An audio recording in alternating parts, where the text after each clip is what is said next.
Hoje eu quero assistir com vocês aqui dois vídeos, porque para mim eles estão relacionados aqui de maneiras bastante evidentes.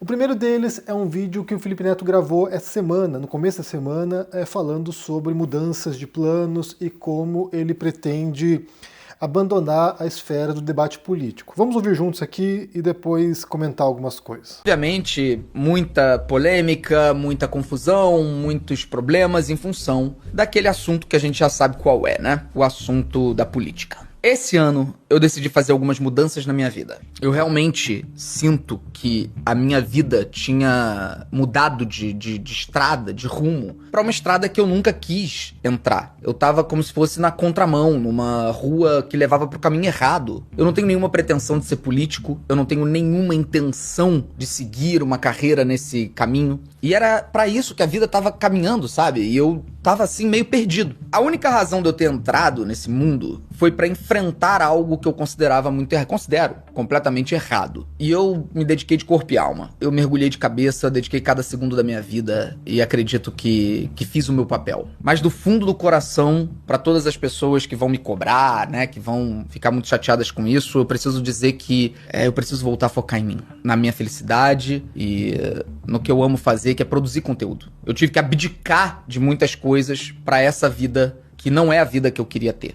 Então, eu estou aqui, para quem é fã do canal, trazendo uma notícia boa. Que 2025 é o ano em que a minha prioridade volta a ser esse canal no YouTube. Então, ele publicou esse vídeo no canal dele, né, falando sobre redefinição do canal, do que ele vai abordar, e aí muita gente da extrema-direita está usando aqui para mostrar como ele é um hipócrita, né? Ele ajudou a eleger o Lula, ele pôs lá o Lula no poder, né, segundo esses caras, né? O Felipe Neto pôs o Lula no poder. Ele pôs o Lula no poder e agora que o Brasil está fudido, quebrado, não sei o quê, ele vai se afastar do debate político porque não quer se responsabilizar. E aí eu entendo o contrário, eu entendo aqui que o Felipe Neto está descrevendo um movimento que muita gente fez, não foi apenas ele, não, muita gente que não era envolvida em política, que não se interessava pelo tema, que não se empolgava pelo tema da política, que não tinha qualquer pretensão de cargo eleitoral, sabe, de entrar no jogo político institucional, de mudar em termos concretos algumas coisas, sei lá, da disputa política como ela se dá. Essas pessoas entraram na esfera do debate político, do debate público sobre questão de política, porque tinha uma preocupação muito grande, acima de tudo, que era em relação à própria instituição democrática, às próprias regras democráticas, ao próprio sistema no qual a gente vive e que se via ameaçado por alguém como o Bolsonaro. Então muita gente fez o percurso que o Felipe Neto está descrevendo aqui, que foi de entrar nesse debate porque parecia emergencial, urgente. E esse foi um caso parecido comigo também. Eu jamais havia abordado questões políticas aqui no canal, eu falava de literatura, eu falava de escrita, não tinha pretensão de falar sobre política, nunca foi um assunto que me empolgou tanto assim também. No campo da filosofia, a filosofia política não era, sabe, um campo de interesse para mim, eu trabalhava com outras questões de estética, de ética, de outras questões, outros assuntos. Então eu entrei também nesse debate por causa da preocupação, que era uma preocupação real, genuína, e vocês sabem que tinha fundamentos também de alguém que era antidemocrático e que eu via pessoas próximas, né? Via pessoas, amigos, via parentes, falando que votariam no Bolsonaro porque era alguém que vinha para mudar tudo. E o que ele vinha para mudar tudo era algo que parecia perigosíssimo e que afetaria a vida de milhões de brasileiros negativamente. E a gente viu a consequência disso, né? A gente viu um governo que foi negacionista da ciência, que, sabe, menosprezou a morte das pessoas por Covid, que abandonou os brasileiros à própria sorte. Então, sim, foi um caso calamitoso e que leva a uma tentativa de golpe de Estado depois que ele deixa o mandato para que ele continuasse no poder. Então, as preocupações não eram infundadas, não eram preocupações, sabia, exageradas. Era, de fato, alguém que estava ameaçando as instituições democráticas no Brasil. E por isso que muita gente, assim como o Felipe Neto, entrou nesse debate, se aproximou dessas questões porque pareciam emergenciais. E aí, o que ele fala aqui é que, percebendo o rumo que a vida dele foi tomando, que ele vai se afastar agora dessas questões e passar a fazer aquilo que ele gosta de fazer. E aí também muita gente fez isso, né? Muita gente ao longo dos últimos anos, após a derrota do Bolsonaro, também se afastou da questão política, também se afastou, sabe, de acompanhar diariamente esses tópicos, de ficar, sabe, em cima dessas questões aqui, o tempo todo lendo jornal e vendo notícia e comentando e batendo boca e brigando com as pessoas e rompendo laços com as pessoas, porque aparentemente o pior havia passado, havia, sabe, desanuviado a ameaça iminente, e aí, bem, agora a gente pode relaxar um pouquinho e começar a voltar à vida normal. E aí muita gente fez esse percurso de retorno, essa semi-normalidade, porque o normal não voltou, né? Assim, a gente está num momento ainda que é catastrófico, né? Em termos globais, Trump se reelegeu agora, próxima eleição no Brasil vai ser também uma tragédia, possivelmente, mas muita gente voltou a um estágio um pouco mais de, bem, agora eu posso descansar um pouco. E eu também senti essa necessidade, né?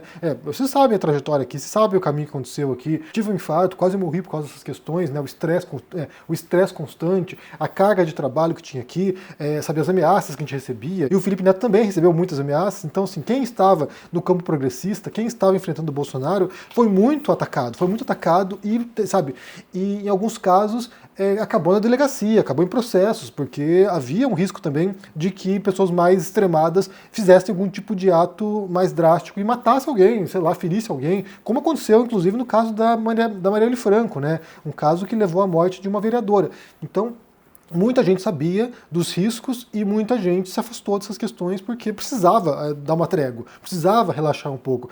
As pessoas não são o tempo todo engajadas, né? Você tem militantes, tem pessoas mais fanatizadas que estão o tempo todo erguendo bandeira, mas normalmente pessoas minimamente saudáveis, mentalmente saudáveis, conseguem relaxar um pouco e pensar em outras coisas, falar de filme, música, sabe, sei lá, tocar um instrumento, fazer um hobby qualquer, que não tenha nada a ver com política, né? Então, eu entendo a posição dele, eu entendo e inclusive apoio a posição dele de se afastar e cuidar de si próprio, cuidar da saúde mental dele, fazer as coisas que ele gosta, porque no fundo não vale a pena. No fundo não vale a pena. Você se aborrece, você, sabe, se prejudica em saúde física e mental. Não acho que vale a pena, embora tenha pessoas que curtam isso, né? Tem gente que é engajada, que curte, que faz isso que faz disso seu dia a dia, que faz disso seu ganha-pão, que entra na política nacional, que vira deputado, vereador e gosta de fazer isso, mas para quem não curte, para quem foi de fato uma questão emergencial, eu entendo completamente que tenha deixado de lado essas questões, e para mim foi muito bom poder voltar a falar de outros tópicos aqui que não estivessem relacionados diretamente com política, sabe, com golpe de Estado, com ameaça à democracia, porque eu senti falta de falar desses assuntos. Falei aqui nos últimos dias sobre Oscar, sobre Ainda Estou Aqui, sobre cinema, sobre outras coisas, e para mim é bom fazer isso também. Eu acho que isso aqui é voltar às origens do canal, é poder voltar a falar de cultura pop, falar de cultura, falar de literatura, de cinema. Então, dá esse respiro, né? Dá essa trégua mesmo que acho que a gente precisa também. Ninguém consegue ser engajado o tempo todo, a não ser que seja, sabe, com um parafuso a menos na cabeça. E aí, ainda sobre isso, né, outra coisa que acentua essa percepção de que parece que a gente patina e não sai do lugar, porque parece que as coisas não avançam, e parece que as disputas são disputas que levam a uma frustração tremenda, uma decepção tremenda, e aí você fica pensando assim, gente, mas como eu falei, vale a pena isso? E eu acho que não vale muito a pena, mas também tem a ver com, na minha leitura pelo menos, com a sensação de que quem fala de política, ou muita gente fala de política, não tem a menor ideia de como funciona o jogo real da coisa, né? Não tem a menor ideia. E aí isso vale para muitos grupos que estão na internet aqui falando, né? Blá, blá, blá, blá, blá, falando sobre política, o que tem que ser feito, como você faz, não sei o quê, e que se uma vez estivessem no poder, não saberiam como proceder, não saberiam como, sabe, dia seguinte, o que eu faço, não saberiam fazer nada. E aí eu quero pegar uma fala do Lula sobre isso, né? Uma fala do Lula no qual ele está comentando aqui a oposição que o pessoal está fazendo ao PT. Vamos ouvir juntos aqui, porque essa fala do Lula, ela é exemplar para entender a diferença entre teoria e prática aqui. O PSOL, não se trata de não gostar do PSOL. O pessoal que não gosta do PT. O pessoal que não gosta do PT. Ou seja, você veja, na última eleição, a companheira Jandira foi candidata do PCdoB, foi candidata a prefeita, sabe? Alguns companheiros do PSOL não queriam nem conversar com ela. Agora teve um ato lá, não deixaram nem ela falar. Sabe, então... Mas você acha que vai continuar assim pro resto da vida? A única coisa que eu desejo é que eles ganhem uma coisa. Eu quero que eles governem a cidade do Rio de Janeiro. Quando eles governam a cidade do Rio de Janeiro, metade da frescura vai acabar. Eles vão perceber que não dá pra gente nadar teoricamente. Ele não pode ficar na beira da praia e falar, bom, você deu uma abraçada pra cá, uma abraçada pra lá, levanta a cabeça, bate um pé, entra na água e vai nadar, porra. Então eu quero que eles governem uma cidade.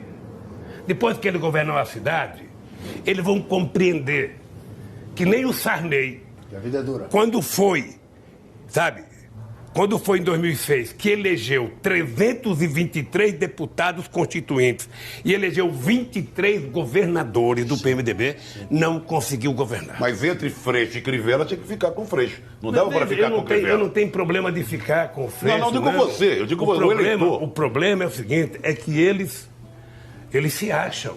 Sabe aquele cara que levanta de manhã, vai no espelho e fala, espelho meu, tem alguém mais fudido que eu? Tem alguém mais sério do que eu?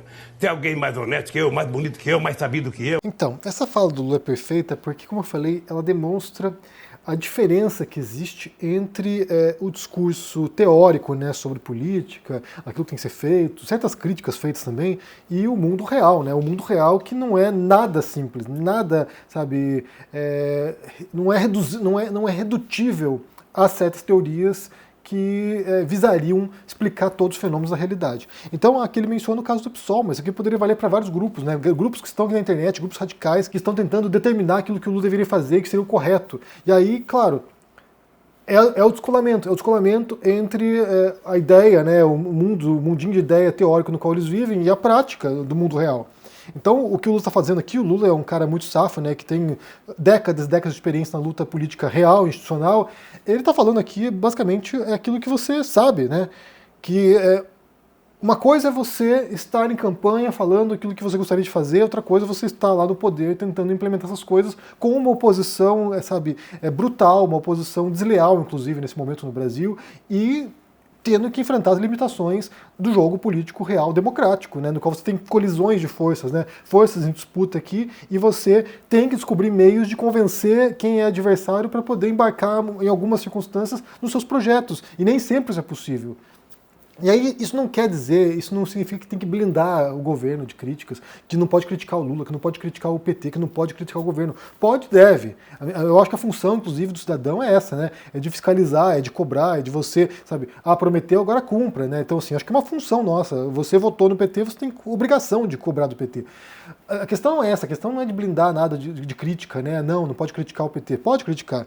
Só que é compreender a diferença, o abismo que existe entre aquilo que você acha que é o ideal, aquilo que você acha que seria o mundo perfeito, aquilo que você acha que seria o mundo desejável e aquilo que é praticável, aquilo que é possível fazer. Como eu falei aqui, eu tenho certeza que muita gente que, propõe aqui os modelos de sociedade que se no dia seguinte chegassem ao poder, no dia seguinte não saberia o que fazer, não saberia como governar, não saberia como, tocar adiante, não saberia como lidar com a oposição política, porque haveria oposição política, haveria pessoas que discordariam, não saberia como fazer isso. Tem pessoas ali que estão arrotando moralidade ideológica que se chegassem ao poder acabariam com o país em 6 meses. Então, ele fala do PSOL aqui, o PSOL tem que pensar também, temos que lembrar que o PSOL ele foi um partido que surgiu de dentro das fileiras do PT como oposição ao PT por causa do mensalão. Então, sim, foram dissidentes do PT que estavam incomodados com os rumos que o partido estava tomando. Então, essas pessoas já surgem como oposição ao PT mais à esquerda do PT. Tudo bem, faz parte do jogo, inclusive, se elegeram, tem deputados, tem vereadores, então, assim, tudo bem, faz parte do jogo. Mas o caso complicado é isso, né? Essa desconexão entre o que é desejável e aquilo que é possível. E isso também causa uma frustração tremenda no eleitor. Porque a pessoa vota, alguém como Lula, por exemplo, quando votou, sabe? Algumas pessoas votaram porque queriam que o PT entrasse no poder, outras não queriam que o Bolsonaro voltasse ao poder. As pessoas votam com essa expectativa em relação ao partido, em relação a uma figura como Lula, e aí muitas coisas serão frustradas, porque isso é inevitável. E eu falei isso sobre o Bolsonaro, inclusive, né? Quando o Bolsonaro ganhou a eleição, eu falei, olha, quem é bolsonarista aqui vai se frustrar. Vai se frustrar porque ele não pode cumprir as promessas que ele fez. Tem coisas que são impraticáveis, tem coisas que são inconstitucionais, que ele não pode fazer porque ele vai violar a lei. Tanto que ele violou a lei que ele está sendo, alvo de vários inquéritos e vários processos criminais. Então, sim, tem coisas que não são possíveis de serem feitas, mesmo se um candidato prometer. E a promessa é aquela coisa, né? A promessa faz parte do jogo, né? Do jogo de persuasão. Vote em mim que eu farei tal coisa, mas aí preciso também ter um senso de percepção de realidade, né? Tipo, vai fazer? Não sei, acho que não vai fazer, mas não estou votando nele por causa disso, estou votando porque, nesse caso aqui, como eu falei, Lula versus Bolsonaro, muita gente votou por razões óbvias no Lula porque o Bolsonaro é esse desastre, essa catástrofe, né? Que pode ser que volte ao poder no futuro próximo no Brasil. outra preocupação, né? Daí muita gente que está se recolhendo, Felipe Neto, por exemplo, vai ter que voltar para o embate, porque mais 4 anos de Bolsonaro, vixe Maria, né? Não é possível, não é possível. Assim como 4 anos de Trump, meu Deus do céu, para onde isso vai levar, né? Aqui é importante a gente entender, né, as dimensões desse jogo político, porque tem muita coisa que a gente vê na superfície do jogo político, mas não temos ideia do que se dá nos bastidores, não temos ideia de como se dá o jogo por trás de portas fechadas. Tem gente que está no jogo político e nos revela essas coisas. Tem jornalistas que conseguem extrair essas informações e trazer à tona, mas muitas vezes a gente não tem a menor ideia do que se dá realmente por trás dos bastidores do poder. E aí você tem algumas pessoas, né, alguns grupos que arrotam moralidade, que arrotam uma agenda ideológica que é, sabe, terraplanismo ideológico, no fim das contas, e elas entendem que elas são superiores às demais pessoas e superiores também a quem está fazendo esse jogo real como o Lula faz. E aí me parece um erro, porque o mundo real é esse mundo bagunçado. A democracia real é um jogo complicadíssimo, é um jogo de, como eu falei, de forças que se anulam. Inclusive eu li recentemente, foi um texto que falava sobre isso, né? Que o mais importante da democracia não é aquilo que pode ser feito, mas aquilo que é evitado. Então, assim, é importante que as forças se anulem para que coisas ruins não sejam feitas. E aí você não passa nada, não avança nada, parece que tudo encalhado, mas é feito para ser assim, é feito para ser encalhado, é feito para ser travado, para que as forças se anulem. E aí também uma coisa importante que a gente tem que pensar, né, que a gente tende a pensar que o nosso momento é o pior de todos, né? Nunca foi pior, nunca foi tão ruim. Parece que os políticos nunca foram tão ruins assim. E aí eu assisti essa semana um documentário bem legal sobre o Vietnã na Apple TV, que é Vietnã, a guerra que mudou os Estados Unidos. E aí, bem, super legal. Foi um dos melhores documentários que eu vi recentemente, mas tem alguns momentos que mostra como essa guerra, ela dividiu os Estados Unidos. Então, assim, ela levou uma crise institucional, ela levou, sabe, milhões de pessoas para as ruas para protestar, sabe, mostrou um monte de fissuras que havia na sociedade americana, o racismo, sabe, expôs as entranhas dos Estados Unidos. E aí havia muitos jovens que estavam descrentes em relação à política, que estavam descrentes, achavam que não servia para mais nada. A democracia havia fracassado, basta pensar que naquele momento havia Guerra Fria e havia muitos países que eram ditaduras, autoritários, e a democracia parecia estar perdendo espaço. Então, assim, muita gente estava, sabe, incrédula, não acreditava mais na democracia, porque havia fracassou, e aí surgem modelos que são de uma esquerda radical, surgem modelos de uma esquerda, a New Left, uma esquerda que era individualista, inclusive, né, que é uma esquerda tipo, bem, a gente não pode mudar a sociedade, então a gente muda a nossa consciência, daí tinha o lance da droga, né, de expandir a consciência com drogas, e aí comunidades alternativas. Então, foi um momento que era uma crise tremenda institucional nos Estados Unidos. Anos 70, né? O Brasil era uma ditadura nesse momento. Nos Estados Unidos havia uma democracia, sabe, capengando. Então, há momentos anteriores que foram muito complicados nas democracias pelo mundo. Não é, sabe, não, hoje é ruim. Hoje é ruim, mas já foi ruim em outros momentos, depois melhora um pouquinho, depois piora um pouco. E isso faz parte dos processos de construção desse jogo político real, né? Que não é simples, não é simples. Quando o Lula vem falar aqui sobre o PSOL, como eu falei, isso pode ser projetado para vários grupos extremistas que têm uma visão bitolada, ideológica, que acham que sabem tudo sobre o mundo real, que acham que sabem tudo sobre teoria e que isso pode ser aplicado no mundo, e aí é aquela coisa, né? Uma coisa é você ser técnico de futebol na poltrona da sua casa, vendo televisão e falando, faça isso, faça aquilo, corre pra lá, lá, passou a bola. E outra coisa é você estar no campo de futebol jogando de verdade e você não vai aguentar nem 3 minutos correndo atrás da bola porque você não tem nenhum condicionamento e nenhuma experiência no jogo de futebol real. E aí isso se une com a história do Felipe Neto, porque me parece importante compreender que essa exaustão em relação a essa hiperpolitização das pessoas também faz parte desse jogo, também é um dos processos decorrentes desse cenário no qual o tempo todo a gente está recebendo informações, sendo bombardeado por informações, sendo, sabe, assediado por informações permanentes, e isso vai nos exaurindo, isso vai, sabe, desgastando a nossa compreensão da realidade, porque vem tudo fragmentado, vem tudo o tempo todo por diferentes fontes que são contraditórias às vezes, e ao mesmo tempo isso vai, sabe, minando a nossa energia e nossa capacidade de lidar com esses problemas. Então muita gente acaba se afastando, porque já não tem mais gás. O gás ele vai acabando com o tempo. E eu sei bem como funciona isso. Bem, eu quero saber de vocês como é que vocês entendem esses dois vídeos, né? Primeiro sobre o Felipe Neto falando que vai se afastar do debate político, como é compreensível, todo apoio aqui, inclusive eu acho que outras pessoas deveriam fazer isso também, pessoas que estão exauridas, que estão, sabe, com burnout, que estão, sabe, se sentindo mal por causa dessas questões, faz bem relaxar um pouco, né? Eu fiz isso e não me arrependo não. Me afastei, estou aqui com o meu piano, tocando música, ouvindo música, vendo séries, então assim, é isso. Curtindo minha família, é a melhor coisa que eu fiz. e sobre a fala do Lula, criticando essa pureza ideológica que está desconectada do jogo real, porque eles não têm a menor ideia do que é fazer jogo real, né? Não tem ideia. Nunca governaram nada, nunca estiveram em postos de poder importantes a ponto de perceber quais são os obstáculos de você implementar coisas que você acha que seriam fáceis de implementar, mas que o mundo real rejeita. E aí há essa disputa permanente de forças, né? Essa colisão de forças que é o jogo democrático. Aí você é obrigado a entender que tem pessoas que pensam diferente de você, que não concordam com você, que não gostam de você, que não querem que você implemente aquilo que você acha que é o correto. Mesmo sendo correto, eles não querem porque é você que está implementando. Então é isso. Bem, me diga o que vocês pensam aqui sobre essa história. Deixa aqui embaixo no comentário, deixa o joinha, se inscreva no canal aqui, ativando o sininho. Isso é muito importante para ajudar aqui no canal. Se torne um membro ou um apoiador para dar uma força. A meta para esse ano é produzir documentários filosóficos, então conto com o seu apoio, vai ser importantíssimo para isso. Um forte abraço e até mais. Tchau!